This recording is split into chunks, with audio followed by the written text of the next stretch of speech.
చెప్పండి. उसके साथ रहते हुए और नाटक कर रहा चिनाल के साथ रह के बाहर में आ रही चिनाल బయటికి వస్తలే ఆడు బయట నిల్చున్నాను అన్నాడు. ఆడు మాట్లాడతాడంట. ఆడేం మాట్లాడతాడు? అదే ఇప్పుడు పిఎస్కి తీసుకొని పోదామని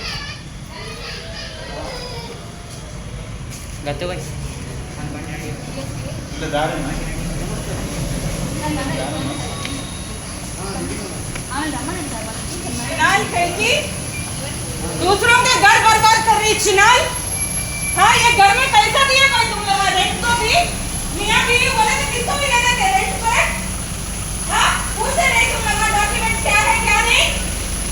नंदी नगर में ऐसे 10 लोगों के घर में दूसरे बोलेंगे वहाँ से बोल दिए तो आ गए यहाँ पे चिनाल अगर बोले कि इडी కూడా సిగ్గొచ్చి దాన్ని తీసుకొచ్చి మా ఇంటికి 10 मिनट దూరంలో పెట్టుకున్నాడు. ఇంకా वो चिनाल को यहाँ लाके रख लिया. सिद्धू इट వచ్చేయ్ सिद्धू. ऐसा कैसा नहीं भाई, पैसा बिना इटा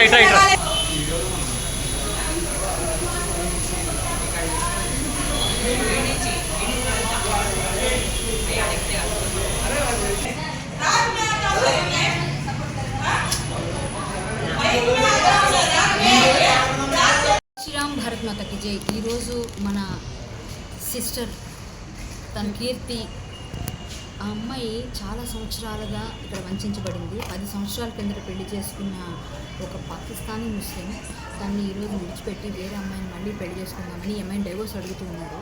ఒక బాబు కూడా ఉన్నాడు. ఇలా అమ్మాయిని లవ్ జిహాద్ చేసి అమ్మాయిని ఇట్లా పెళ్లి చేసుకొని వదిలేయడం ఎంతవరకు కరెక్ట్? అతనివి ఇంకా లాంగ్ టర్మ్ వీసాలోనే ఉన్నాడు. అతను వాళ్ళ ఫ్యామిలీకి ఇంకా రాలేదు. అన్ని ఫేక్ డాక్యుమెంట్స్, తన సర్టిఫికేట్స్ కూడా జాబ్ చేస్తున్న దగ్గర కూడా ఫేక్ ఉంది. మొత్తం ఆమెను కొట్టడం తిట్టడం చాలా నరకం చూపించాడంట. ఇన్నాళ్ళకి అమ్మాయి ఇక్కడికి వస్తే పోలీస్ వాళ్ళు ఇప్పుడు వస్తే వాళ్ళతో కలిసి వెళ్దామని వెయిట్ చేస్తున్నాము. ఆ అమ్మాయి మాటల్లో వినండి ఏం చెప్తుందో.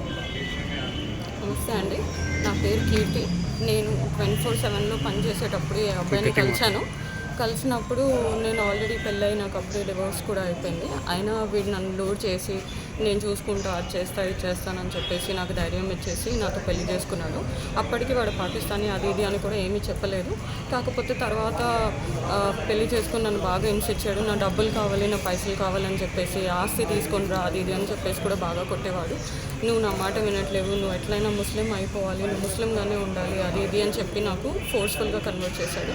నా కూతుర్ని కూడా ఫోర్స్గా కన్వర్ట్ చేయించి ఇప్పుడు 10 years తర్వాత నాకు చీట్ చేసేసి వాడు ఇక్కడ ఇంకో అమ్మాయితో ఉన్నాడు. అవన్నీ సపోర్ట్ చేయడానికి వాళ్ళ ఫ్యామిలీ కూడా వాడికి సపోర్ట్ చేస్తున్నారు. ఇవన్నీ ఏదో నా తప్పు వల్ల వాడు చేస్తున్నాడు అది ఇది అని చెప్పేసి వాళ్ళ మదర్కి అన్నీ తెలుసు, వాళ్ళ అమ్మమ్మకి అన్నీ తెలుసు. వాడు ఇంట్లో ఖాళీ చేసేసుకొని వాళ్ళ అమ్మమ్మ వాళ్ళ ఇంటికి వెళ్ళిపోయినా వాళ్ళ అమ్మ వాళ్ళు ఏం వచ్చి అడగట్లేరు, చేయట్లేరు. ఫైనాన్షియలీ కూడా నాకు ఏ సపోర్ట్ లేదు. నేను అన్నీ నేనే చేసుకున్నాను. ఇంకా కాకుండా నా దగ్గర నుంచి లోన్లు అవన్నీ తీపించుకొని నాకు ప్రతి లోన్లు అవన్నీ తీపించుకొని వాడు నన్ను బాగా హింస పెట్టేసి అవన్నీ పేమెంట్లు కూడా నేనే చేసుకుంటూ కష్టపడుతూ పిల్లల్ని కూడా నేనే చదివించుకుంటున్నాను.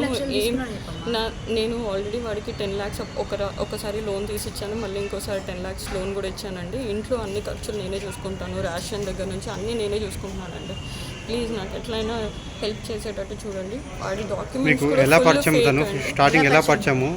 వాడు నాకు 24/7 నుంచి తెలుసండి.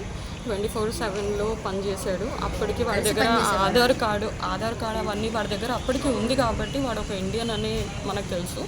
వాడు పాకిస్తానీ అని ఎప్పుడు డౌట్ రానివ్వలేదు, ఏం కాలేదు. అది కాకుండా వాడికి పెళ్ళి తర్వాత వచ్చేసిన దానికి కూడా నాకేం తెలియదు దాని గురించి. కాకపోతే వాళ్ళ అమ్మ ఇంకా వాళ్ళ తమ్ముడు ఇంకా ఎల్టీవీలోనే ఉన్నారు. అయినా వాళ్ళ దగ్గర అందరి దగ్గర ఆధార్ కార్డులు, ఓటర్ ఐడీలు, పాన్ కార్డులు అన్నీ ఉన్నాయి సార్. వాళ్ళు అవన్నీ పెట్టుకొని ఇక్కడ ఇండియన్ లీగల్స్ లాగానే ఉంటున్నారు. కాకపోతే ఆ డాక్యుమెంట్స్ అన్నీ ఫేక్. ఇంకా చాలా తప్పు. ఆ అమ్మాయికి ఫస్ట్ డౌట్ ఉండిందంట, ఏదో తేడాగా ఉంది వీళ్ళ దగ్గర అని. కానీ ఈమె క్లారిటీ లేదు. మొన్న క్లారిటీ వచ్చిందంట. మొన్న ఎప్పుడైతే సెర్చ్ జరిగిందో అప్పుడు క్లారిటీ వచ్చింది. నాకు వీళ్ళ తమ్ముడు, మా తమ్ముడు వాళ్ళకి తెలుసు. సో ఇంక వెంటనే మేమందరం కలిసి రెడ్ హ్యాండెడ్గా దొరుకుతారు వీళ్ళు అనేసి వాళ్ళు ఆల్రెడీ ఇక్కడే ఉంటున్నారు డైలీ. ఈమెను వదిలేసిండు కంప్లీట్గా. ఈమె దగ్గర ఫోన్ కూడా ఎత్తట్లేదు, మెసేజ్ కూడా చేయట్లేదు. పెళ్లి చేసుకొని ఒక బాబుని చేసిన తర్వాత, ఒక బాబు పెరిగిన తర్వాత ఆ బాబుకి ఏమి చేయకపోయినా ఇప్పుడు ఇక్కడ ఆమెని ఇంకొక ఆమెను పెళ్లి చేసుకుంటానన్నాడు. ఈమెను వదిలేయడం చాలా తప్పండి. ఒక అమ్మాయిని ఇంత అన్యాయం చేస్తున్న ఇలాంటి వెధవులకైతే మాత్రం తగిన పనిష్మెంట్ కావాలి.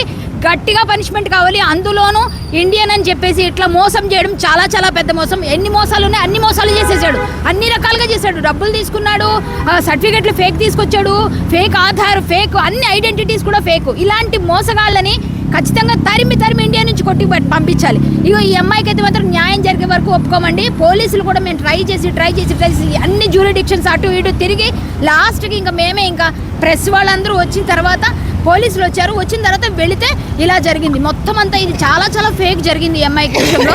ఇలాంటి అమ్మాయిలు చాలా మంది ఉండొచ్చు. ఈ అమ్మాయిని చూసిన ధైర్యంగా బయటికి రండి, ఇలా మోసపోకండి. అమ్మాయిలకు మాత్రం న్యాయం జరిగే వరకు పోరాడుతూనే ఉంటాం. ఏ ముస్లిం అబ్బాయిని ఎవరిని మాత్రం నమ్మొద్దు, ఇలాంటి తప్పులు చెయ్యొద్దు. నేను ఒక పిచ్చి దానిలాగా ఈ బుర్కాలు వేసేసుకొని మా అమ్మ చనిపోయినా మా అమ్మ రైట్స్ కూడా నేను ఫుల్ఫిల్ చేయలేని ఒక పరిస్థితిలో ఉండి నేను ఇంత బాధపడుతున్నాను. మీరు మాత్రం ఈ తప్పు ఎప్పుడు చేయొద్దండి, ఎవ్వరు చేయొద్దు. ముస్లిమ్స్ని మాత్రం నమ్మొద్దండి, ప్లీజ్ నమ్మొద్దు.